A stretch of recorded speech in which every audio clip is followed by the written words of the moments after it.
outras palavras. Olá, bom dia! Hoje é sábado, dia 10 de dezembro de 2022, the day after. Sou o professor Júlio César. Seja bem-vindo ao nosso canal Outras Palavras. Escute o que a gente vai dizer aqui. Se você concordar ou não, quiser deixar seu comentário desde que seja educado. Se você gostar, por favor, compartilhe ao máximo esse vídeo. Nos ajude. Dá like! Com seu like. Se inscreva no canal se você quiser. Enfim, você é livre para fazer o que a sua consciência determinar. Vamos ao vídeo de hoje. Esse pequeno vídeo se inspira em 3 livros principalmente, né? Os Gigantes do Futebol Brasileiro, de João Máximo, grande jornalista. Quando é Dia de Futebol, do inesquecível Carlos Drummond de Andrade. E O Futebol Explica o Brasil, de Marcos Gutermann. Além, é claro, das minhas longas, alegres, às vezes amargas, memórias das Copas do Mundo que eu vi desde 1970.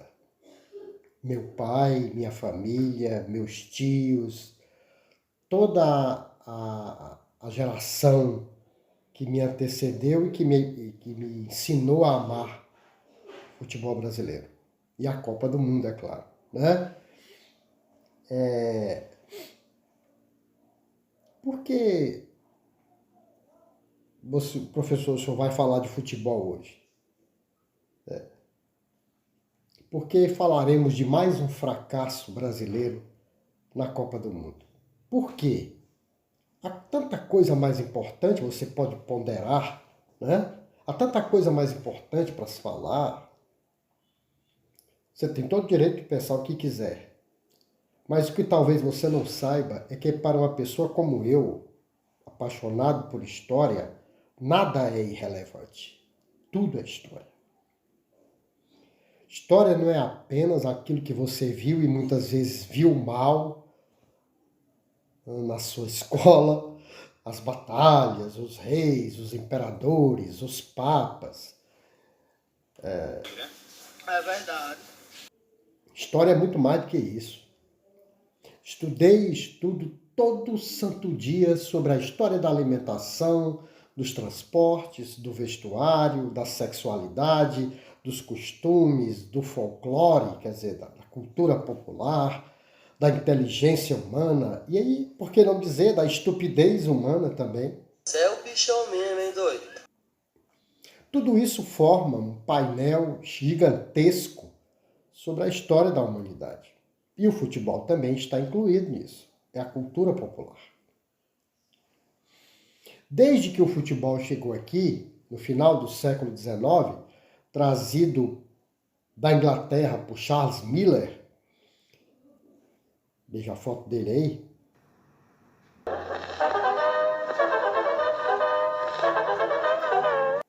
o futebol foi se abrasileirando e se tornando o nosso esporte nacional. Rapidamente saiu dos clubes de elite, da elite branca, né, para os campos de várzea, dando origem à famosa pelada, né? Os pretos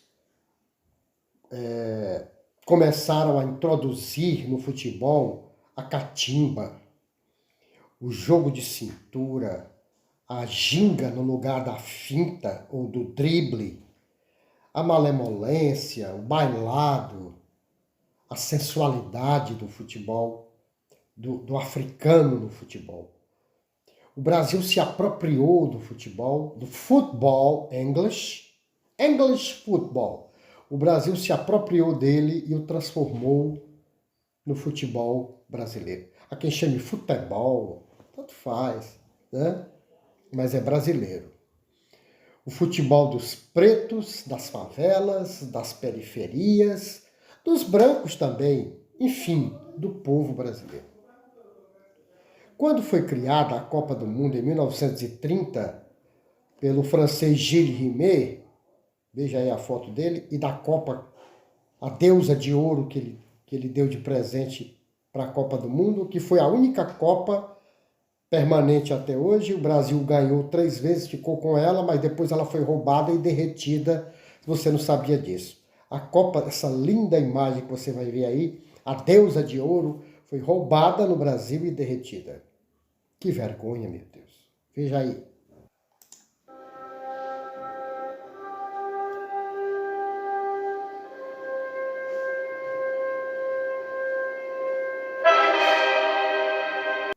Então, desde que a Copa foi criada, em 1930, o Brasil já participou pela primeira vez e nunca mais parou de participar até hoje. Ou melhor, até ontem. A Copa do Mundo nos fez grandes. Já que não somos grandes em outras áreas, ganhar a Copa do Mundo nos compensava por tudo. Era uma espécie de compensação. E logo o mundo começou a se encantar com os brasileiros e seu gingado. Os deuses do futebol foram generosíssimos conosco. Arthur Friedreich, um mulato de olhos verdes, foi o primeiro herói do futebol brasileiro.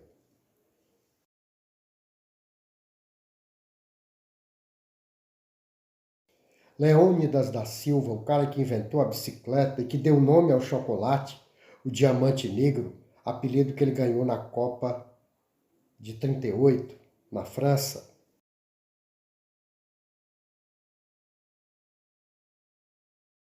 Ademir Queixada, o injustiçado centroavante da Copa de 50 e primeiro brasileiro artilheiro de uma Copa do Mundo.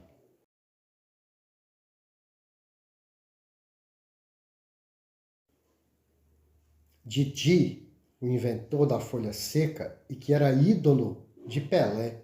E mais tarde Pelé jogou com ele. Imagina que é você ter um ídolo e depois você jogar com ele e ser campeão do mundo com ele.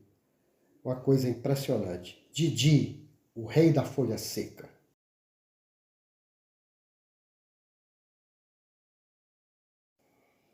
Edson Arantes do Nascimento. Pelé, o rei.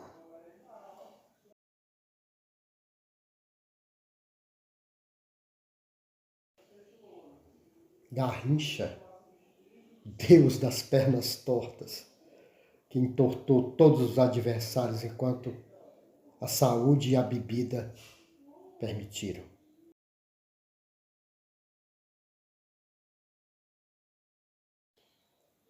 Jairzinho, o furacão da Copa de 70, e Rivellino, Roberto Rivellino, mais um descendente, mais um oriundi, né? Descendente de italianos, Roberto Rivellino, a patada atômica.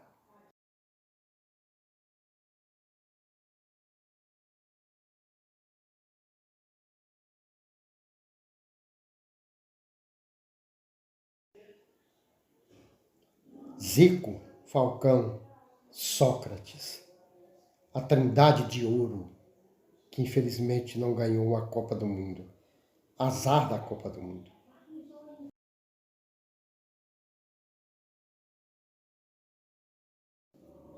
Romário, o gênio da pequena área, o baixinho, e Bebeto, seu artilheiro completo, né? Que coisa extraordinária.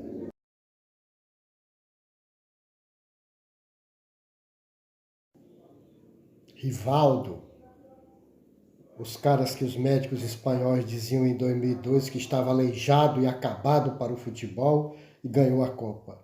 Rivaldo, o artilheiro dos gols improváveis. E Ronaldo, o fenômeno luminoso de Beto Ribeiro.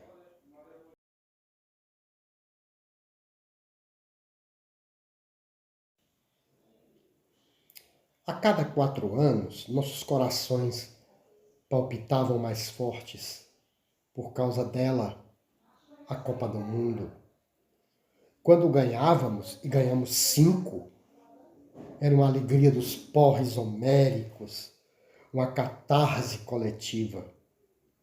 Quando perdíamos, era como se a mãe de todo mundo tivesse morrido. Luto nacional. Eu me lembro das minhas lágrimas na Copa de 74 e na Copa de 82, a mais injusta de todas. A gente ficava triste quando perdia a Copa. Hoje só nos resta indignação quando perdemos. Só nos resta indignação por causa do famigerado 7-1 de 2014.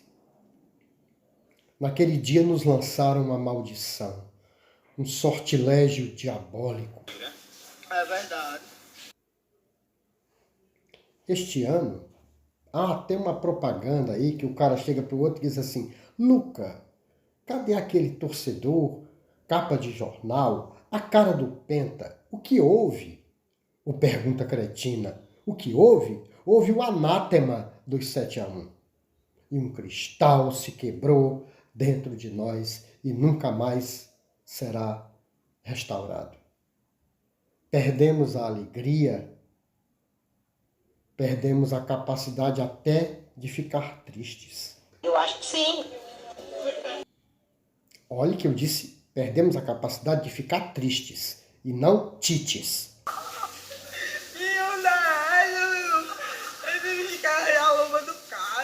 Ontem, após a eliminação nos pênaltis para a insossa Croácia, vi um repórter da emissora oficial da Copa do Mundo dizer assim: a seleção perdeu, mas não tem tristeza. Vai ter samba aqui na praia, vai ter um show de mumuzinho. Eu tô passada, chocada. Meu Deus. Eu fiquei perplexo. Isso é masoquismo demais. Depois de ser eliminado de uma Copa do Mundo da maneira como o Brasil foi ontem, assistir um show de mumuzinho é uma desgraça depois da outra. É desgraça demais.